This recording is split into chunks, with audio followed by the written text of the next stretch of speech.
네, 여러분 안녕하십니까? 오늘은 이제 7주차 강의로 들어왔고요. 네, 7주차 강의는 연구를 시작하는 부터 연구 문제 설정까지 이 내용은 저희가 한번 다뤘던 내용이긴 한데요. 한 번 더 복습하는 개념으로 그래서 이번 주차는 복습, 이번 주 다음 주차는 복습하는 개념으로 전체적으로 저희가 이제 설명드렸던 거를 중요한 부분들을 한 번 더 말씀을 드린다는 개념으로 저희가 접근을 하도록 하겠습니다. 자, 시작해 보겠습니다. 일단 기본적으로 보시면 일단 클릭을 좀 제가 좀 해볼게요. 그죠? 자, 논문 작성 초기 할 때 뭘 해야 되느냐? 그리고 저희가 오늘 강조드릴 부분은 비효율적으로 연구를 쓰면 안 된다 했을 때 잘못된 예시도 말씀을 드리고 그리고 잘된 얘기도 말씀을 드리고 있습니다. 그렇죠? 자, 그 다음에 저희가 해야 될 거 보시면 서론의 깔때기 구조 왜 무엇을 요거에 대해서 다시 한번 얘기하고요. 그죠? 그리고 나서 문제 해결식의 접근법이라는 게 무슨 의미인지 학습적 영어 글쓰기 예시 그래서 복습 강의라고 생각해 주시고 쭉 진행을 하겠습니다. 자, 논문에 글을 쓰기 전에 여러 가지의 고려사항들에 대해서 말씀을 드립니다. 그죠? 그래서 초기 단계가 뭘까? 그죠? 보이시죠? 효과적으로 어떻게 해야 될까? 핵심 요소들은 무엇일까? 이런 것들을 말씀을 드리겠습니다. 일단 용어 정리를 좀 하면요. 보통 미국의 고등교육, 우리가 이제 영어 단어로 얘기를 할 때, 제가 이제 미국에서 석사 박사를 했는데, 일단 기본적으로 석사학위 논문은 thees라고 표현하고요. 박사학위 논문은 dissertation이라고. 근데 이제 저희는 결론적으로 dissertation보다는 thees라는 용어로 그냥 통일해 쓰겠습니다. 또는 뭐 paper, 뭐 이렇게 얘기해도 됩니다. 아시겠죠? 자, 그래서 논문의 본질적인 특성에 대해서 얘기를 하면, 기본적으로 일반 에세이하고 연구 논문의 차이점은 일반 에세이라는 것은 정보 전달 중심으로 하는 거고, 연구 논문이라는 것은 문제인식을 통해서 해결 과정의 지적인 요점. 그러니까 결론적으로 우리가 논문이라는 것은 특별한 학술적인 글쓰기의 영역이다라고 생각을 해주셔야 돼요. 아시겠죠? 다시 한번 설명드리면 논문이라는 것은 학술적인 글쓰기의 한 가지 영역이나 분야다라고 말씀을 드릴 수 있습니다. 되시겠죠?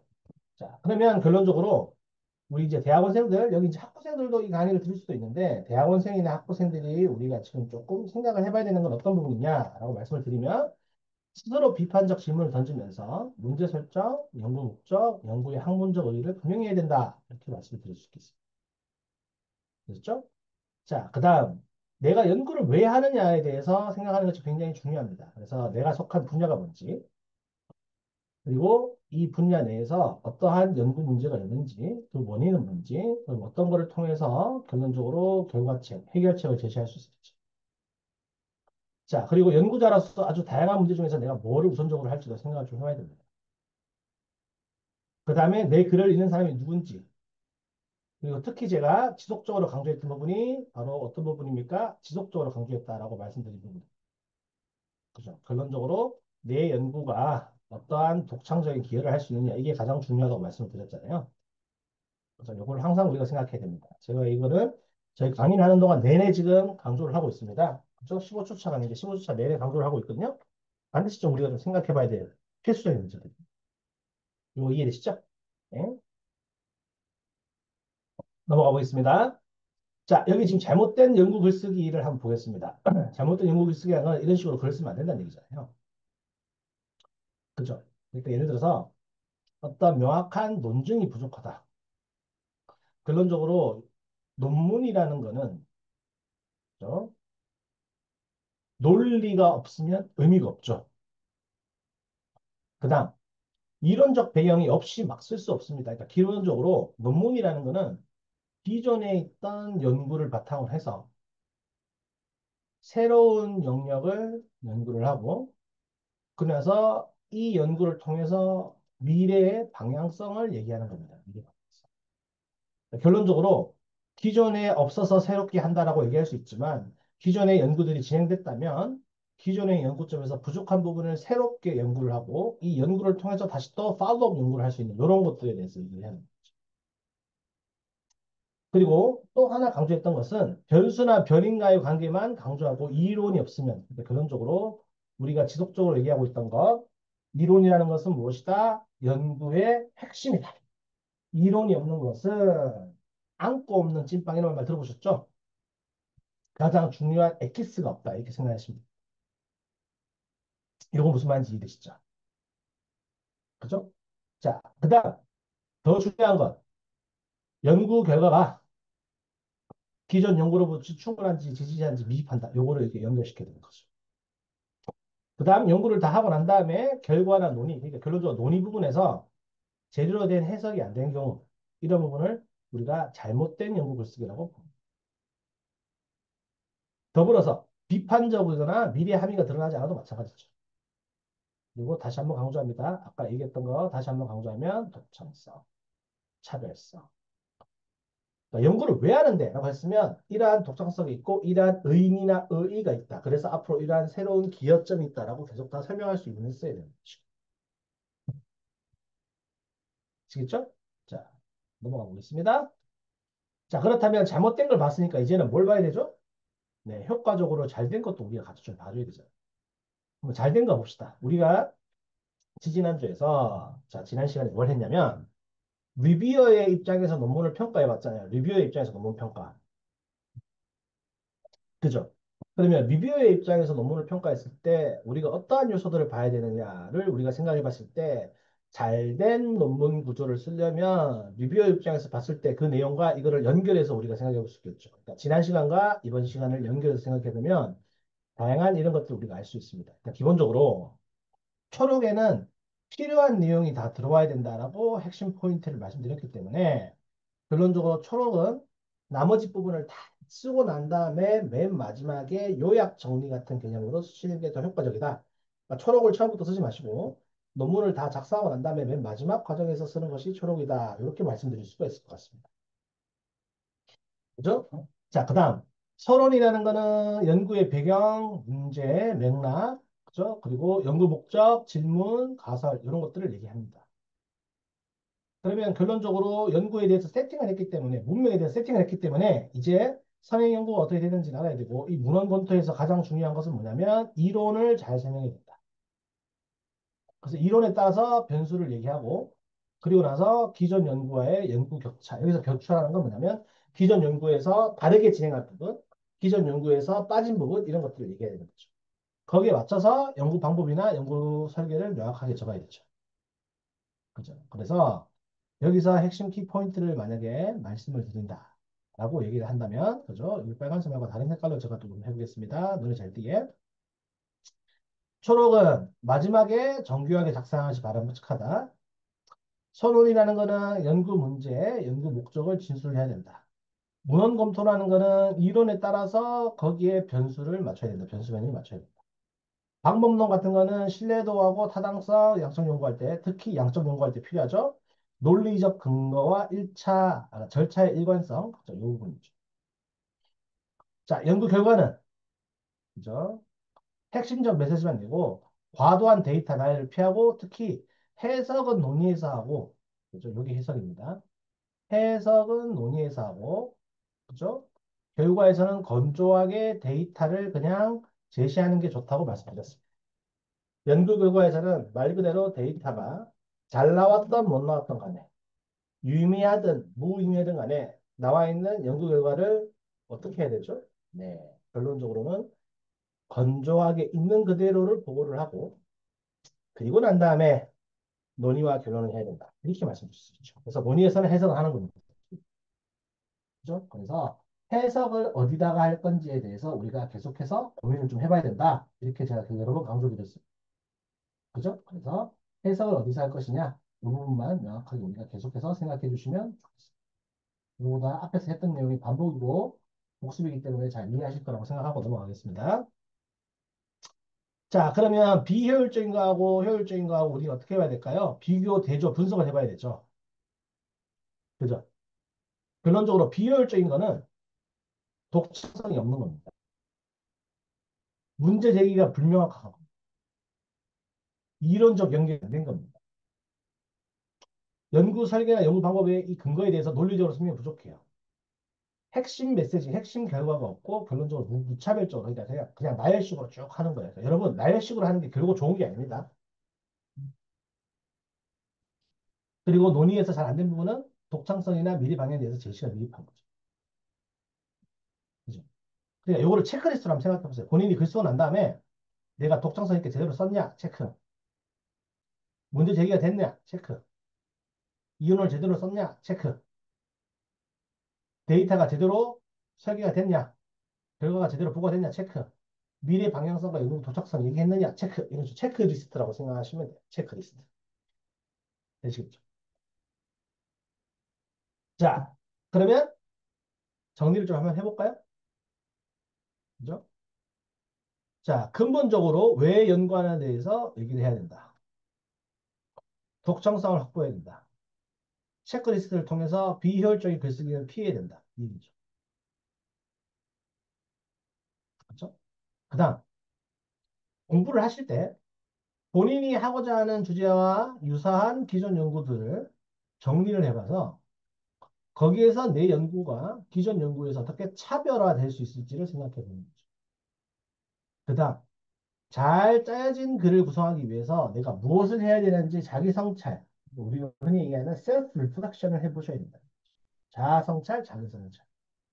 그래서 이것이 실천적으로 적용이 되면 나의 연구만의 독창성, 기존 연구와의 차별화, 논문 구조에 대해서 전체적으로 체계적으로 이해하는 거죠. 이게 우리가 지금 해야 되는 궁극적인 방향이나 목적입니다.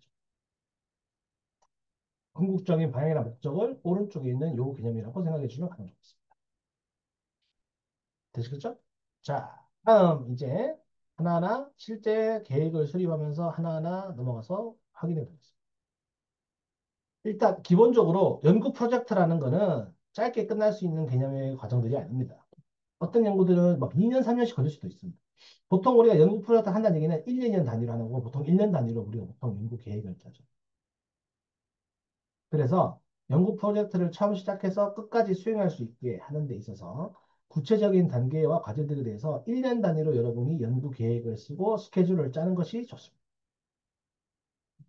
쉽죠? 자, 넘어가서 한번 보겠습니다. 자, 계획하고 기획하는 단계다라고 얘기를 했을 때, 그죠? 계획하고 기획을 한다. 그럴 때 한번 봅시다. 기본적으로 다양한 경로와 중간 관점을 거친다라고 얘기했죠. 그리고 비선형적이다. 결론적으로 반복적, 순환적. 그러니까 이게 얘기하면 연구라는 것이 이렇게 그냥 단계별로 이렇게 예쁘게 진행되지 않습니다. 사람이 하는 일이다 보니까 어떨 때는 문제가 생기고 데이터를 모았는데 수정을 해야 되거나 보완을 해야 될 수도 있고 해석하는 데 있어서 굉장히 오랜 시간이 걸릴 수도 있고 아주 다양한 형태가 나타날 수 있습니다. 그 말의 즉슨 무슨 뜻입니까? 실제 연구와 글쓰기 과정을 해보시면 아마 경험하실 수 있는데 결론적으로는 전체적인 로드맵이 있고 이 계획이나 과정에 대해서 우리가 계획을 세우고 하지만 사람이라는 게 다 그렇게 100% 원하는 대로 다 안 된다는 거죠.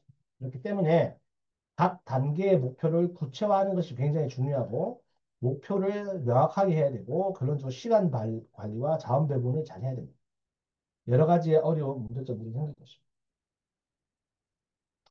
아시겠죠? 자, 그래서 권장되는 단계들이 있습니다. 100% 이런 건 아니지만 이론적으로 권장하는 단계. 일단 기본적으로 공부를 하시는 단계에서는 자신의 관심 분야니 연구 주제의 문제를 탐색하는 겁니다. 결론적으로 여기서는 탐색 단계입니다. 탐색 단계. 자, 탐색을 다 하고 난 다음에는 뭘 해야 되죠? 네. 문제 진술을 하고 목적을 설정해야 되죠. 그리고 특히 탐색하고 난 다음에 주제를 정했으면 그 주제에 대해서 지도교수님과 또는 논문의 심사위원들하고 반드시 긴밀히 소통하셔야 됩니다. 특히 지도교수님과는 항상 같이 얘기합니다.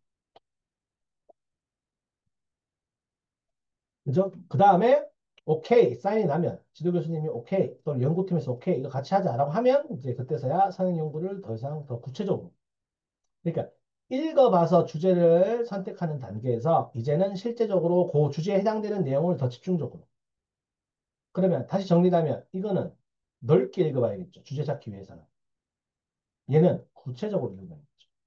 구체적으로 여기 무슨 말인지 이해되시죠? 네. 그러니까 주제를 찾기 위해서는 다양한 분야를 넓게 읽어보는 개념이 하나가 있고요. 주제를 찾아서 이제 딱 연구 목적이나 문제가 정해졌으면 거기에 해당되는 구체적인 자료들을 살펴봐야 됩니다. 자, 그 다음 연구 질문과 가설, 특히 이제 실험 연구를 많이 하는 공대 학생들 같은 경우에는 가설과 이 가설을 어떻게 검증을 할 건지에 대해서 우리가 생각을 해봐야 됩니다. 그리고 나서 선행 연구랑 연결해서 이론적 배경을 우리가 같이 한번 봐야 되죠. 아, 이 주제에 맞게 또는 이 이론에 맞게 내가 데이터를 분석했을 때 제대로 나올 것이냐. 그죠?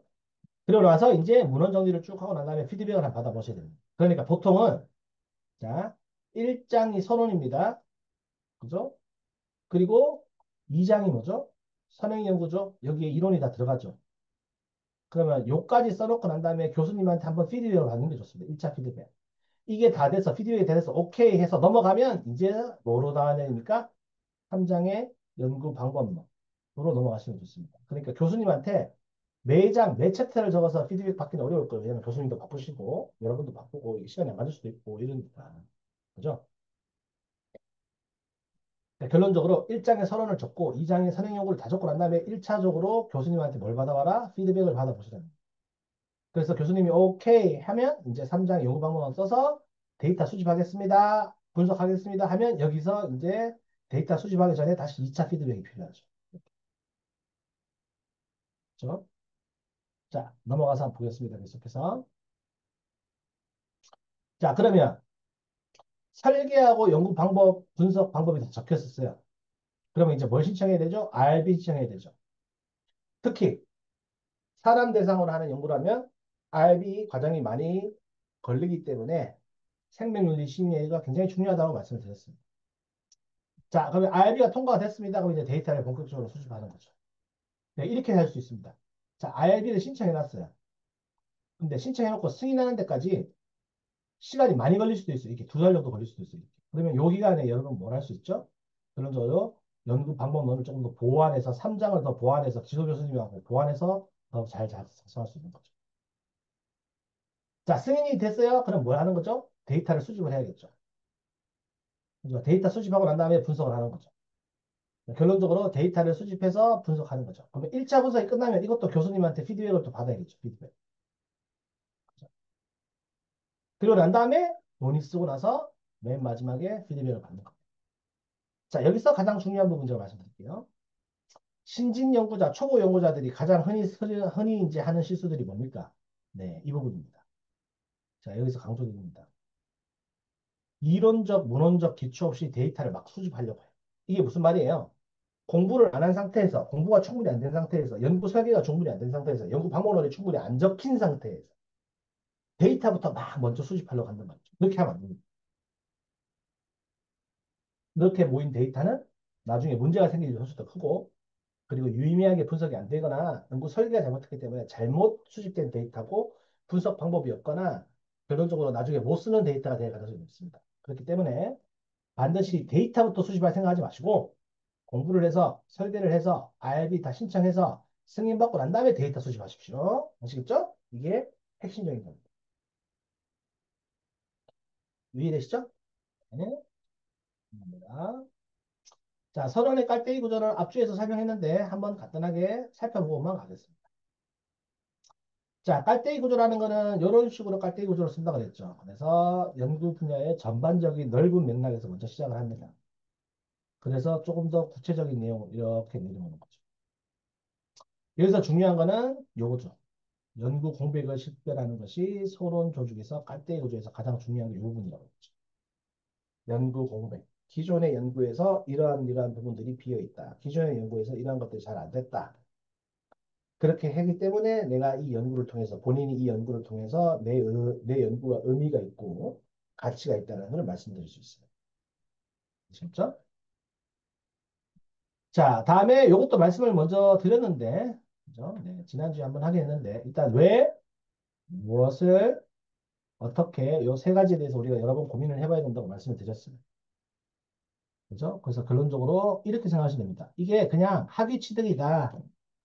뭐 실적 쌓기 위해서 쓴다 이렇게 생각하지 마시고 실제로 내가 이 분야를 너무 사랑하고 이 분야를 너무 좋아하기 때문에 내 동기부여가 된 상태에서 여러분이 공부를 하는 거잖아요. 그러니까 어떻게 하면 이 분야에 대해서 내가 기여를 할 수 있을까? 이게 뭐 사회적으로 기여할 수 있고 학문적으로도 기여할 수 있습니다. 그러니까 동기부여를 명확하게 해야 됩니다. 그다음 무엇에 대해서도 구체적으로 얘기해야 됩니다. 너무 넓은 주제를 해서도 안 되고 너무 지역적인 좁은 주제를 해서도 안 됩니다. 기본적으로 연구 대상과 범위를 명확하게 설정해야 돼요. 그래서 왜를 했으면 어떻게 할 수 있는지도 생각해 봐야겠죠. 그러니까 동기부여가 됐으면, 그죠? 요거를 해야 되고, 이 부분도 저희가 이제 다음 주에 다룰 텐데, 연구자라는 것은 여러분이 이제 학계를 떠나지 않는 이상, 이게 결론적으로 평생 교육입니다. 연구자라는 거는 여러분이 정년 은퇴하시기 전까지 65세까지 평생 연구한다고 생각하시고, 이게 평생 학습입니다. 평생 교육입니다. 평생 교육. 그럼 평생 교육의 측면에서 우리가 접근을 해줘야 된다는 거죠. 그죠? 그러니까 평생 교육 측면에서 우리가 접근한다는 얘기는 내가 연구자로서 주기가 있고 이 주기별로 내가 어떻게 성장할 수 있을지에 대해서 구체적으로 생각을 해보고 구체적으로 대답을 해봐야 된다는 얘기입니다. 쉽게 얘기하면. 아시겠죠? 이 부분에 대해서는 다음 주, 다다음 주 정도에 한번 시간을 내서 더 얘기해 보겠습니다. 구체적으로 얘기를 할게요. 그죠? 자, 정리를 해보겠습니다. 깔때기 구조 설명드렸고요. 핵심 질문, 왜, 무엇을 어떻게 요 세 가지가 중요하다고 말씀드렸습니다. 그러고 나서 데이터 수집 전에 충분히 공부를 해서 데이터를 수집해야 되고 급하게 데이터부터 수집하고 나중에 어떻게 해보겠다 이렇게 하면 안 됩니다.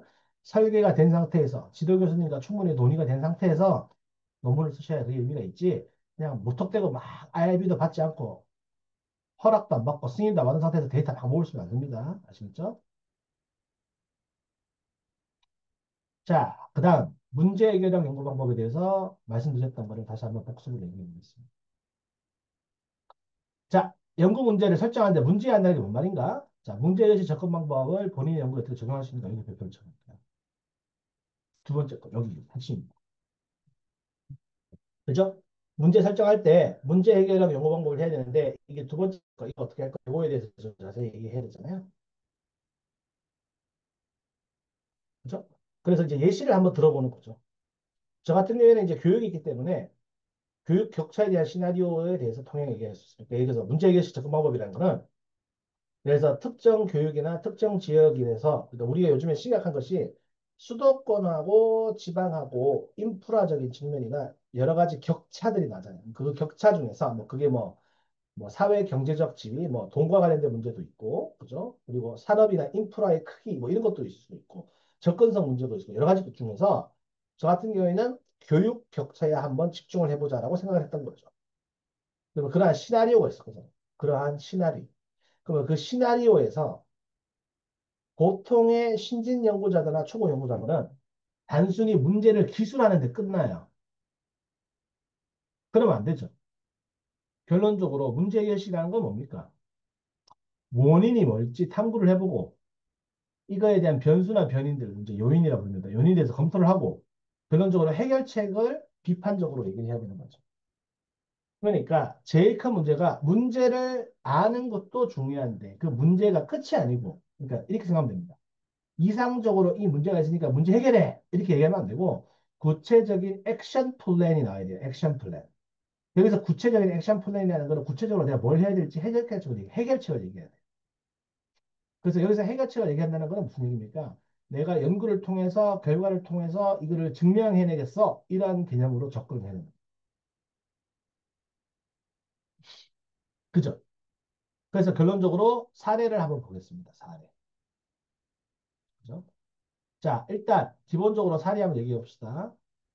자, 요것도 제가 앞에서 얘기했던 것 같긴 한데, 자, 다문화 다언어 교육이 필요하다. 그래서 미국과 한국의 사례를 바탕으로 한답니다. 저 같은 경우에는 제가 유학을 다녔기 때문에 이거에 대해서 많이 생각을 했어요. 왜냐면, 미국에서는 원래부터 멜팅 팟이라고 부르고, 다문화 다언어 교육이 굉장히 중요했기 때문에 이 연구가 되게 많이 진행이 됐어요.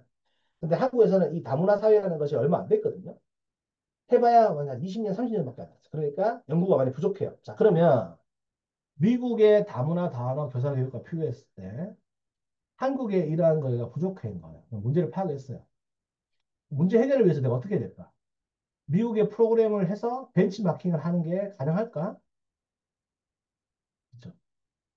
그리고 나서 연구를 검토하죠. 아, 내가 연구를 해보니까 자, 이론적 기본으로 트랜스랭귀지라는 이론이 있어요. 그래서 특히 아시아 교육에서 트랜스랭귀지를 적극적으로 활용하고 있어요. 그럼 해결책을 얘기해야 되는 거죠. 두 국가 간의 직접적인 비교 분석을 할 것이냐, 아니면 벤치마킹에서 한국 매너에 맞게 할 것이냐, 이런 것들. 그래서 도출된 문제를 진술하는 거죠. 근데 여기서 우리가 흔히 얘기하는 벤치마킹이라는 걸 얘기를 할 때, 그러니까 여러분도 이제 공부할 때 이런 것들을 이제 많이 생각을 좀 해보고 비판적으로 볼 필요가 있는데, 뭐 미국이라고 해서 모두 다 잘 되고 이런 건 아닙니다. 물론 좋은 된 거, 뭐 선진국에서 선진화된 게 있을 수 있죠. 근데 그거를 들고 들어올 때 항상 우리가 잘 고민해봐야 되는 거는 이런 거는 뭐 무슨 이론이든 다 해당됩니다. 솔직히 말씀드리면. 잘 된 걸 들고 와요. 벤치마킹 해요. 좋아요. 근데 우리의 문맥, 우리의 맥락, 그러니까 미국에 있는 거를 한국화 어떻게 시킬지, 한국에 맞게 어떻게 변형시킬지, 수정시킬지, 이걸 항상 생각해 봐야 돼요. 왜냐면, 문맥과 맥락이 다르면, 문화가 다르면, 그냥 좋은 거라고 해서 들고 왔을 때 그대로 적용이 안 되는 경우가 굉장히 많습니다. 그래서 예를 들어서 미국의 A라는 정책이 굉장히 좋아서 들고 왔어요. 한국의 B에 이제 결론적으로 적용을 시켜요. 하지만, 고지고대로, 그냥 그대로 결론적으로 정착이 되거나 아니면 성공적으로 채택이 되는 경우가 드뭅니다. 그 말인즉슨 우리가 벤치마킹을 하더라도 새로운 문화와 문맥에 맞게 알맞게 적용을 해야 되는 거죠. 그래서 이러한 점을 제가 강조를 드립니다. 그렇죠? 자, 여기까지 설명을 드리고 끊었다가 다음 거 이제 연결해서 할 건데 시간이 됐기 때문에 일단 요거부터 봅시다. 그래서 문제 해결식 연구 방법은 순환적인 단계라고 표현하고 있죠. 그래서 일단 처음에 문제를 정리하고 문제를 분석을 하고 어떻게 무엇을 할 건지에 대해서 계획을 세워서 그 다음에 실제로 액션 플랜을 짜서 실제로 적용을 해봐야 되죠. 그러고 나서 평가를 하는 거죠. 그러니까 문제 정의에서 문제 분석해서 액션 플랜을 짜고 실제로 이게 연구를 하고 이 연구에 대해서 결과를 분석해서 발전하는 게 논문의 과정이니까 결론적으로 1, 2, 3은 결론적으로 우리가 공부를 해서 알 수 있는 거고 4번, 5번은 우리가 흔히 얘기하는 실제 연구를 진행해보는 그런 개념으로 생각해 주시면 좋겠죠. 그렇죠.